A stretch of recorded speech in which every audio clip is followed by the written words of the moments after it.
Santiago Sanfilippo es neurólogo, a quien ya tomamos contacto con él para hablar justamente de este importantísimo anuncio. Doctor, bienvenido a nuestra edición de ahora. ¿Cómo le va? ¿Qué tal? ¿Cómo están ustedes? Muy bien. Bueno, esta medicación ya se venía hablando, pero finalmente se da a conocer. ¿Qué análisis realiza de este anuncio y de las potencialidades de este tipo de drogas? Bueno, el Donevac es una droga que estaba en la etapa 2 hace muy poco, es decir, había comenzado a, a probarse en humanos con enfermedad de Alzheimer y ahora está entrando en etapa 3. Digamos que ya se están comparando los resultados de esta droga con otro tipo de drogas que se utilizan también en la enfermedad de Alzheimer. En este momento, por ejemplo, hay un congreso en Ámsterdam, en Holanda. Yo estuve en contacto con algunos amigos del FLENI que están en este momento en este congreso y se está hablando mucho de esta droga. Ahora, como usted bien dijo, como hizo la presentación, es una droga que aparentemente tiene cierto beneficio en los comienzos de la enfermedad de Alzheimer, es decir, en los periodos precoces, cuando aparecen los primeros síntomas de la enfermedad de Alzheimer o de la demencia de tipo Alzheimer.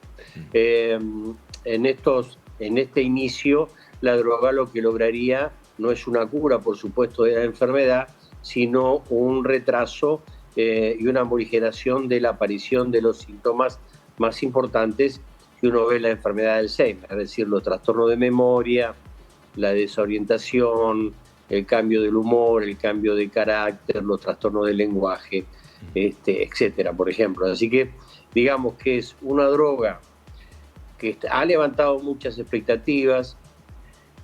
A mi parecer, las expectativas son exageradas en el sentido de que no colabora, no es una cura, por supuesto, es un tratamiento y ya existen en el mercado otro tipo de medicamentos que también se utilizan en las etapas de Sí. inicio de Alzheimer, Doctor, digamos, ¿y no es la única droga. qué diferencia hay con esas otras medicaciones que usted menciona y esta? ¿Cuál sería la diferencia más importante, si es que hay alguna?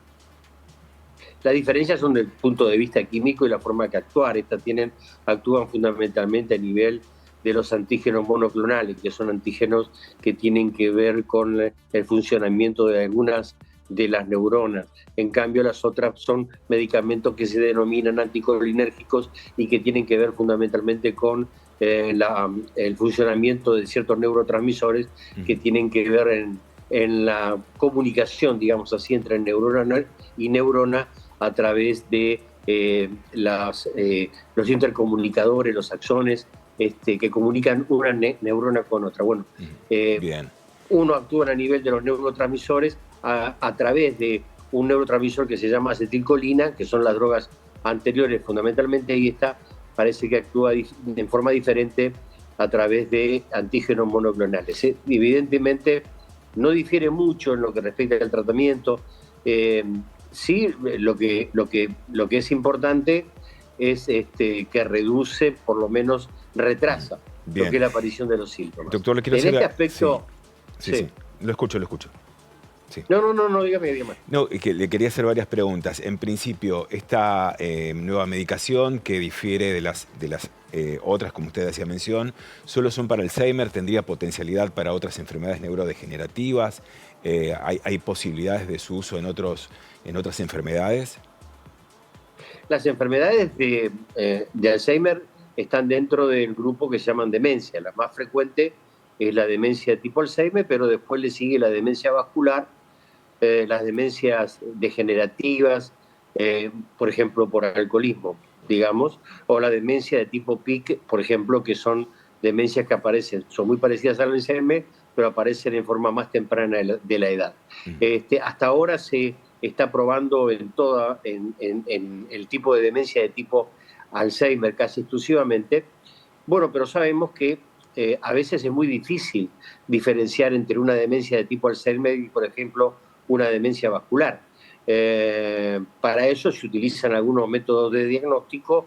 Por supuesto que el más seguro es la biopsia a nivel cerebral, pero es casi imposible y requiere de mucho riesgo hacerla. Pero bueno, existen ciertos mecanismos de diagnóstico por imágenes, como la tomografía por emisión de positrones o la resonancia magnética funcional, que ayudan bien como usted dijo al principio, tratar de ubicar estas zonas de lesión en las neuronas, que son los cuerpos amiloides y las proteínas tau, que son proteínas anómalas que se ubican en los microtúbulos, en las zonas donde actúan las neuronas y producen destrucción del funcionamiento de esas neuronas. Bien. Justamente, aparentemente, este tipo de droga actuaría en lo que nosotros llamamos sustancia amiloide y que se deposita en el cerebro y produce enfermedad de Alzheimer. Se está probando casi exclusivamente en la enfermedad de Alzheimer. Bien, por último, usted bien lo mencionaba, lo dejaba muy claro, y esto pensando mucho en las expectativas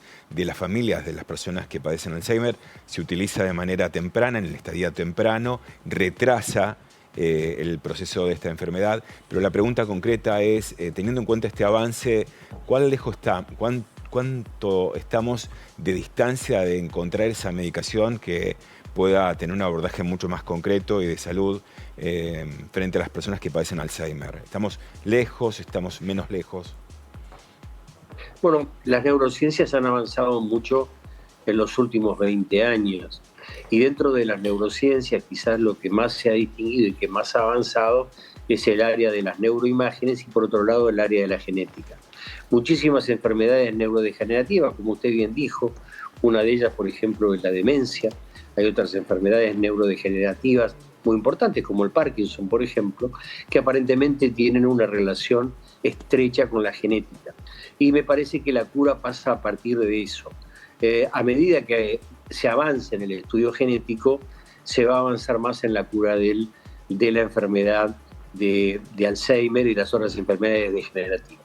No olvidemos que el tratamiento de la enfermedad de Alzheimer no solamente farmacológico, sino que tiene que ver mucho la rehabilitación, especialmente la rehabilitación cognitiva y la rehabilitación física. Las dos van de la mano. El tratamiento de rehabilitación cognitiva es muy importante y también tiene mucho que ver en la génesis de la enfermedad de Alzheimer los antecedentes, la historia de cada individuo y la historia intelectual de cada individuo. Está también comprobado que aquellos que tienen una preparación intelectual mucho más importante tienen menos probabilidad de enfermedad de Alzheimer. Y para acotar, en nuestra provincia, en Entre Ríos específicamente, nosotros tenemos una mayor proporción de enfermedad de Alzheimer hereditaria. Es decir, si bien la enfermedad de Alzheimer se considera no casi con muy poca importancia en lo que refiere a la herencia, en nuestra provincia sí, especialmente en una etnia que son los alemanes del Volga, donde se suele ver que hay una mayor proporción de Alzheimer hereditario. Así que bueno, eso está en estudio. Nosotros en nuestra fundación, la Fundación CENER, está trabajando con FLENI, está trabajando también con la Universidad de Washington.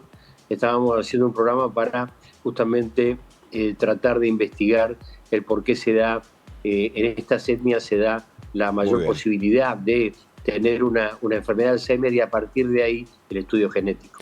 Doctor Sanfilippo, le agradecemos muchísimo, sabemos que está muy ocupado y que lleva adelante muchos estudios e investigación, pero era importante también tener su mirada, su observación sobre este medicamento que se ha dado a conocer públicamente. Muchas gracias por esta entrevista, muy amable. No, gracias a usted, es muy amable, hasta luego. Hasta luego. Bueno, nosotros vamos a